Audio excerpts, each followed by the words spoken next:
வெளிநாட்டில் பிறந்த தங்களது பிள்ளைகளின் குடியுரிமை தொடர்பில் 6 மலேசிய தாய்மார்களும் பொதுமக்கள் சிலரும் செய்திருந்த மேல்முறையீடு கூட்டரசு நீதிமன்றத்தில் எதிர்க்கப்படாமலேயே தீர்க்கப்பட்டுள்ளது.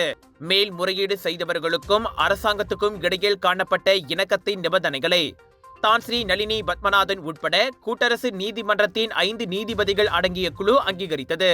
நீதிபதிகள் குழுவுக்கு நாட்டின் தலைமை நீதிபதி தெங்கு மைமோன் துவான்மாட் தலைமையேற்றார். 4 ஆண்டுகளுக்கு முன்பு கோலாலம்பூர் உயர்நீதிமன்றம் அளித்த தீர்ப்பையே நிலைநிறுத்த தனது கட்சிக்காரர்கள் ஒப்புக்கொண்டு மேல்முறையீட்டை மீட்டுக் கொண்டதாக அவர்களின் வழக்கறிஞர் குருடியால் சிங் நிஜார் நீதிமன்றத்திடம் தெரிவித்தார். அவ்வகையில் கடந்த ஆண்டு கூட்டரசு அரசியலமைப்பு சட்டம் திருத்தப்படுவதற்கு முன்பாக பிறந்த இன்னமும் 18 மற்றும் அதற்கு கீழான வயதுடையவர்களான அந்த குழந்தைகள் கூட்டரசு அரசியலமைப்பு சட்டத்தின் 15 உட்பிரிவு 2 கீழ் குடியுரிமைக்கு விண்ணப்பிக்கலாம்.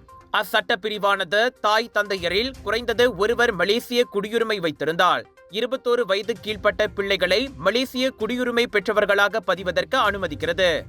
சம்பந்தப்பட்ட தாய்மார்களும் அரசாங்கமும் அவ்வழக்கை நல்ல முறையில் தீர்த்து கொள்ள ஏதுவாக கடந்த டிசம்பர் 10ஆம் தேதி மேல்முறையீடு ஒத்திவைக்கப்பட்டது.